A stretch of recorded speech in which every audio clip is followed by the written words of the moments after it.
When moving to a new city, settling down on where to live is usually the hardest part. We all have those perfect apartment dreams. I've also imagined waking up to enjoy a breeze on the balcony, getting a morning matcha, and reading in the sunlight. But finding a home is more than those aesthetic moments. It's about understanding your true needs and being able to translate them into criterias. The rest is all about luck, timing, and trade-offs. So today, I'm taking you through my journey of finding a new home in Bangkok with a little bit of help of math and a lot of self-reflection. For me personally, any big decision that I'm making needs to start with understanding the market. So in Bangkok, that means knowing the two different types of rentals, apartments and condos. In short, the two types of rentals have two key differences. The first one is price. Condos are usually pricier because of the high quality facilities that it offers, including pools, fitness centers, 24-hour securities, things like that. The second is actually utilities. Condos would usually charge a government rate in terms of electricity and water, but apartments could charge a building rate, which is sometimes higher than the government rate. For me, the choice was actually pretty obvious. I would go for the condo because of living alone, security really means a lot to me. Plus, having a gym in the room is always a big plus. The good thing about the Bangkok rental market is actually that a lot of information are available online. Sites like DD Property, Property Scout, and Facebook groups are great sources for your information. The digital window shopping period is actually very crucial. It's not really about finding the apartment during this period of time, but more for you to get familiar with the type of listings out there and to be able to communicate two key information when you're talking to an agent, which is your ideal neighborhood and your price range. Because of the office location and my preference for public transportation, I could only look for condos in Sukhumvit area and Silam Satan area. I also set my budget with a 30% rule, which is that your rent should not go beyond 30% of your total salary. After getting a basic understanding of the market, it is the exciting time to start visiting, which in Bangkok is usually arranged through agents. Although there are a lot of great stories of being able to sign a contract directly with the owner, I actually had a very great experience with agents. In fact, the condo that I eventually signed for is actually a condo that my agent discovered and recommended to me. But it can also be overwhelming when you're arranging rounds and rounds of condo visits, especially if you're doing multiple in the same day. And that's why I built a system with some statistics as well as a customized scorecard to help me fuse my feelings with facts. The system has two main cards that is going to answer two different, very important questions. The first one is, what is the time to stop looking after exploring the different options in the market? And the second question is, how do I compare all the options I'm seeing? The answer to my first question is the rule I found in a TED Talk by cognitive scientist Tom Griffiths. I'm going to link his TED Talk on the side so that you can watch it.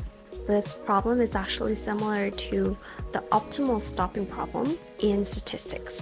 What the rule says is, for the first 37% of all your options, you should only observe and gather information and use them to set a benchmark. The stopping time comes after the 37%. Whenever you encounter an option that is better than anything that you have seen in your benchmark group, this is the time when you should stop and choose for the one. I've applied the 37% rule onto the number of visits I'm paying.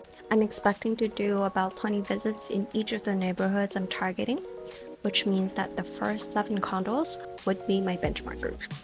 To answer the second part of the question, which is how to compare, I actually used a little bit of help from AI to create a customized scorecard with 6 criteria that are weighted and separated into 3 groups of importance.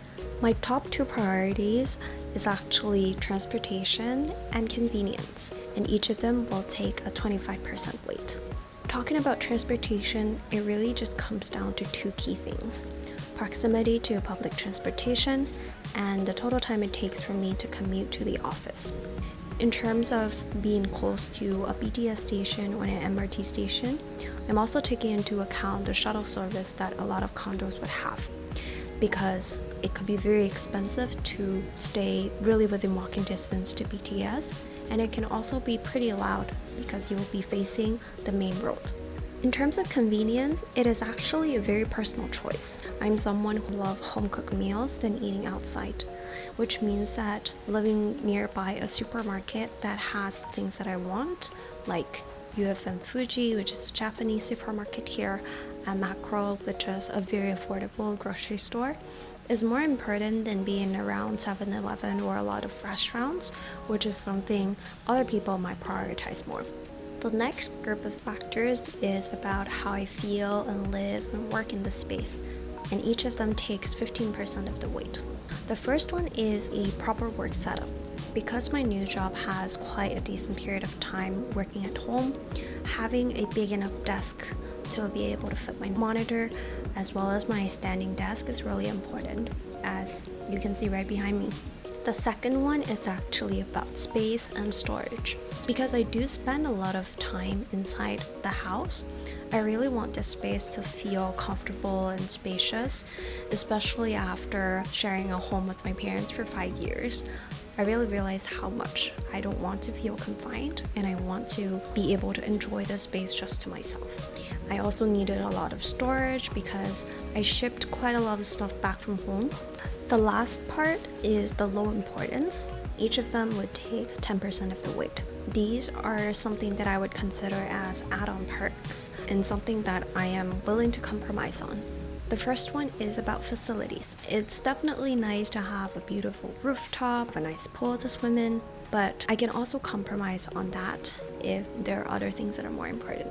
The second one is, of course, price, because I knew that my criteria is going to lead me to a higher price in the market. I am very flexible with it as long as the place is somewhere that I really see myself living in. So with all these criteria that I've built for myself, I'm ready to go into the market with the latest scorecard in my hand. The viewing process is actually a journey of calibration. The first thing that I roll out is actually the Silom Sata neighborhood.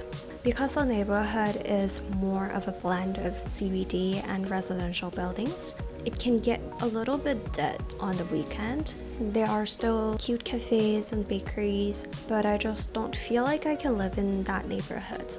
The second lesson is actually about space, which is something I learned from the first 2 visits of condos in the Sukhumvit area. I didn't have a very proper understanding of this space and how it actually feels like. These small condos usually have to sacrifice storage space for a bit more spacious layout. If the owner actually tries to create storage space, then it can become very, very packed. Like this 32 square meter condo I visited, I feel like I could barely walk inside the whole condo. After these 2 visits, I quickly realized that anything below 40 square meters would just be not enough. My biggest challenge in the viewing phase is actually a near perfect condo near Akamai station. It was a nicely managed building, very spacious room, high quality facilities, and also very walkable to a huge mall that has everything you need for life. It is also 5,000 baht lower than my upper limit of the budget, which is such a big plus in terms of financials. However, there's one thing that really felt wrong when I was viewing the condo, that it's facing a building under construction. When standing on the balcony, the sight of those empty, hollow spaces staring at me just made me feel uncomfortable. It was very tempting and very hard to say no, but later I actually realized that my gut feeling helped me dodge a bullet. Because in feng shui, facing an empty building is actually not good at all for your fortune or just for the overall energy in the room. And now comes the most magical part of this system, which is the very next condo I visited outside of my benchmark group is actually the one that I signed for. This is a place that my agent found and recommended to me. It is a very spacious 1 bedroom with modern and clean design, a Japanese style bathroom, and a little storage room that I actually have never seen in any of the condos I've visited. The room is east facing, meaning that I can get sufficient sunlight every day but don't have to bear the heat when it's sunset time. My favorite Japanese supermarket is also within walking distance, and it's also close to some restaurants that I can go to. The only downside is that the condo is a decent 10-minute walk away from the BTS station. Even if the condo has a shuttle, it does mean that if I cannot catch the shuttle, I'll have to walk a little bit. I cannot ignore the feeling of I can actually live in here when I walk in the room, and the disciplined execution with the system I have in hand. Until this point that I'm living in this condo, I actually have zero regrets. I love the space and it starts to really feel home to me. However, even the best system cannot cover every single thing. One thing I learned is actually the gap between the objective data and facts that you recorded and the everyday reality. There are also changes of habits as you settle down in a new space and start to build your own rhythm of life. Looking back at the criteria, transportation still is the very key. I learned the quirks in my condo shuttle, that it's departure only, meaning that I don't really get a shuttle for every single time that is marked on the schedule. But I also discovered biking, which is a very local way of transporting, and it's actually even more convenient and financially efficient for the short distance traveling.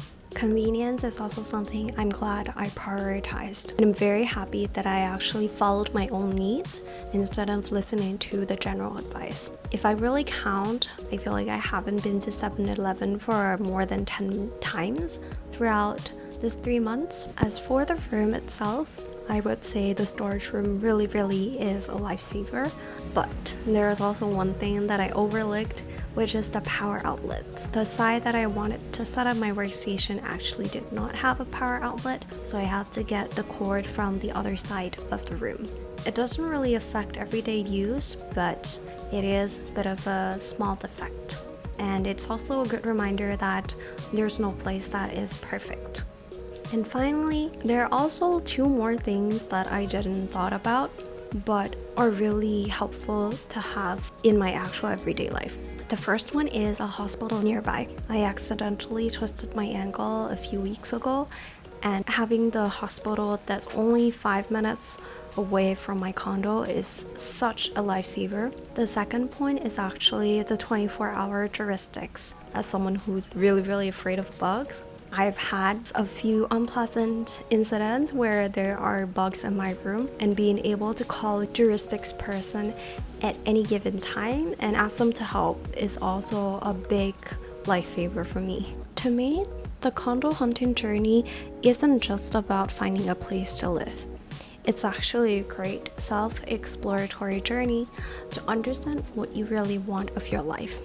I hope this decision-making journey can be an inspiration for you when you're trying to find a place to live wherever it is in the world. If you're just curious, I'm hoping that this can give you a glimpse of what the realistic condo hunting market is like in Bangkok. I'm very happy about the decision that I've made through this efficient system, and I'm just very looking forward to every single day that I'll spend in this new condo. Please do like the video. Feel free to comment below if you have any questions about condo hunting or even just about Bangkok in general. And please be sure to subscribe for more content that I'm going to be posting about this new chapter of my life. And I guess I'll see you next time. Bye!